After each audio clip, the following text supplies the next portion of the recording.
In September 2025, the United Nations in New York became the stage for a historic summit. Leaders from around the world gathered, not for conflict, but to revive the dream of a Palestinian state. Co-hosted by France and Saudi Arabia, the summit aimed to rally support for a two-state solution, two nations, side by side in peace. The urgency was clear. After years of war and suffering, the world could no longer stand by. This meeting, just before the annual UN General Debate, put Palestinian statehood at the top of the global agenda. The presence of so many world leaders signaled a renewed determination to break the deadlock and pursue a just resolution. For millions, it was a rare moment of hope that peace might finally be within reach. The urgency of the summit was palpable, driven by the relentless and escalating Gaza war that has captured the world's attention and concern. The conflict erupted on October 7, 2023, when Hamas launched a surprise attack on Israel, shattering a fragile status quo and igniting a new wave of violence in the region. Israel's military response was swift and overwhelming, and for nearly 2 years, Gaza has endured relentless bombardment. The devastation is staggering. Over 65,000 Palestinians have lost their lives, the vast majority of them women and children, and the region's infrastructure lies in ruins. Entire neighborhoods have been wiped off the map, forcing millions to flee their homes. Families are torn apart, and the sense of loss is immeasurable as people seek shelter in overcrowded camps and makeshift shelters. In August 2025, the crisis reached a new low when famine was officially declared in northern Gaza. With food and clean water scarce, people, especially children, are dying from hunger and preventable diseases, while aid organizations struggle to reach those in need.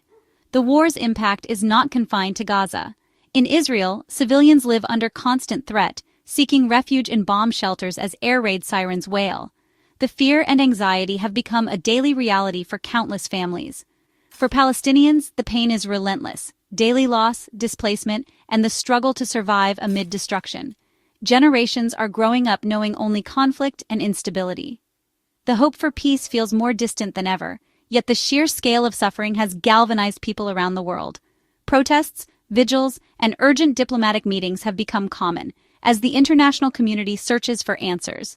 As the fighting drags on, the humanitarian crisis deepens. Hospitals are overwhelmed, aid convoys face dangerous obstacles, and the need for a political solution grows more desperate with each passing day.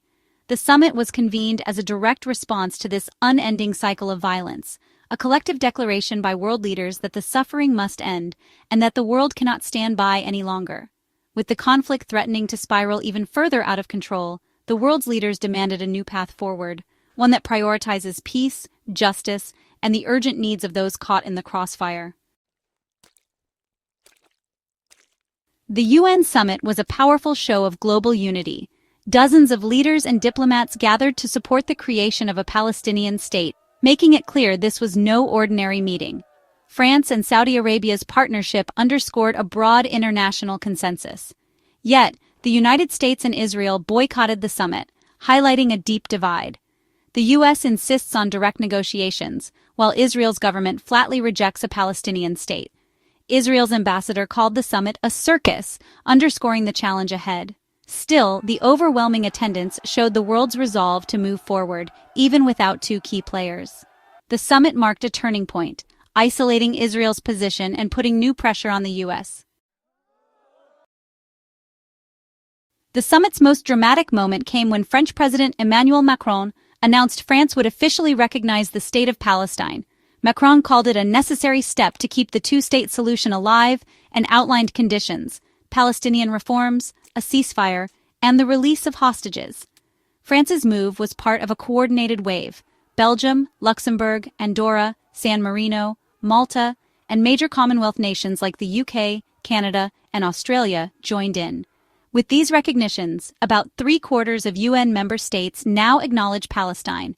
This surge gives Palestinians new diplomatic strength and puts unprecedented pressure on Israel and the US.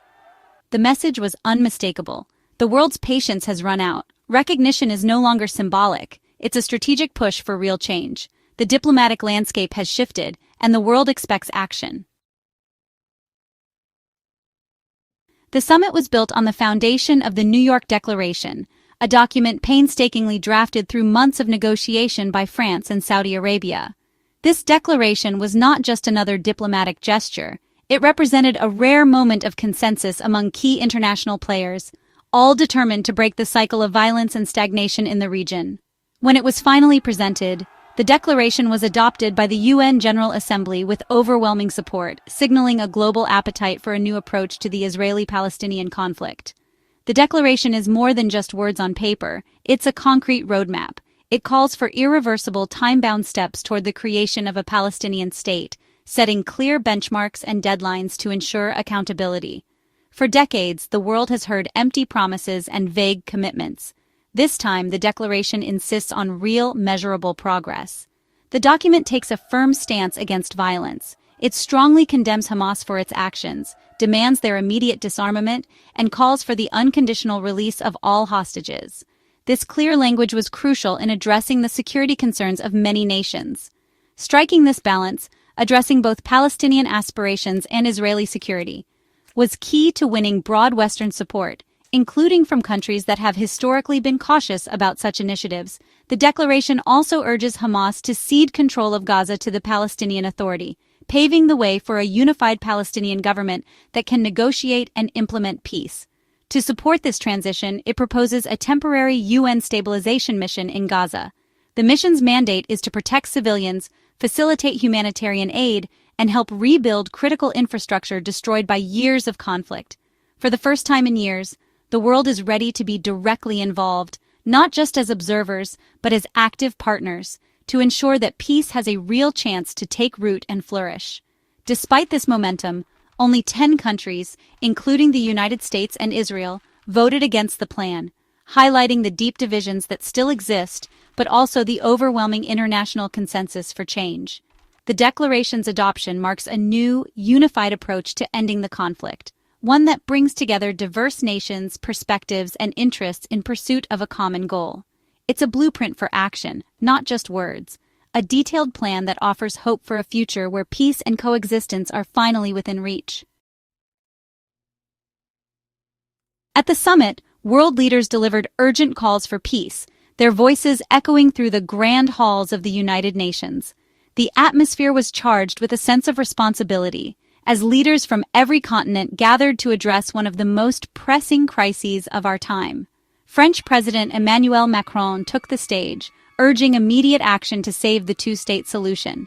He spoke passionately about the need for courage and compromise, emphasizing that the world could not afford to let hope for peace slip away.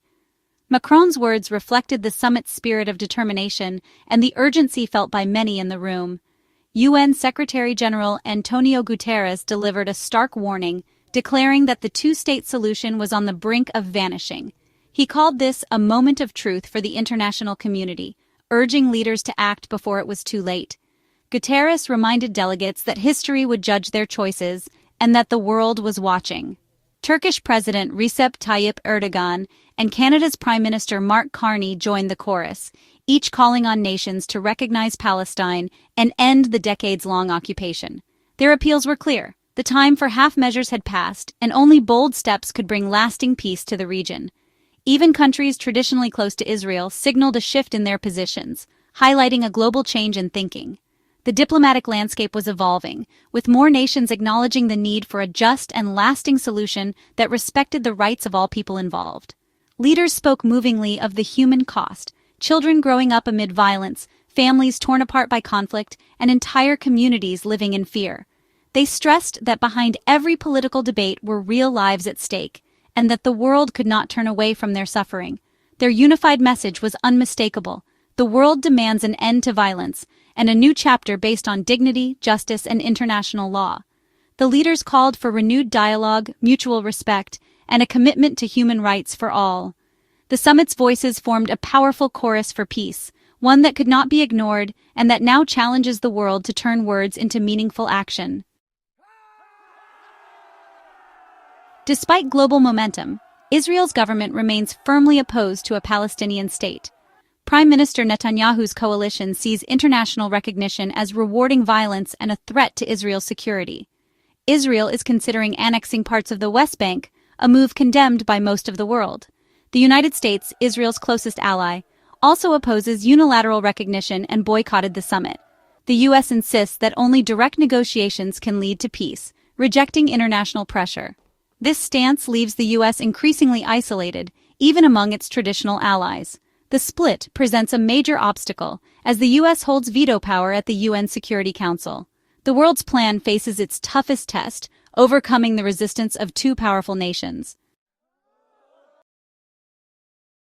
The wave of international recognition has transformed the Palestinian cause. For Palestinians, it brings renewed hope and legitimacy after years of despair.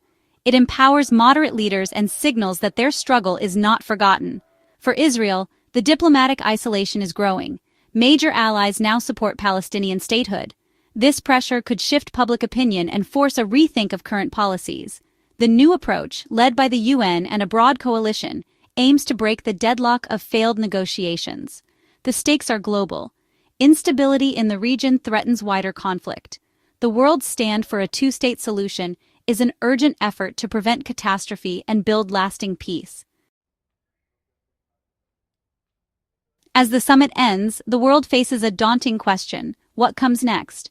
Without cooperation from Israel and the U.S., implementing the New York Declaration will be difficult. The next steps include pushing for full UN membership for Palestine and supporting Palestinian reforms. Achieving a ceasefire and releasing hostages remain urgent priorities. For Israelis and Palestinians, daily life is still marked by fear and uncertainty. True peace must address their needs: security for Israelis, freedom and dignity for Palestinians. The summit created a fragile but real hope, showing the world has not given up on peace. Now the hard work begins to turn that hope into reality.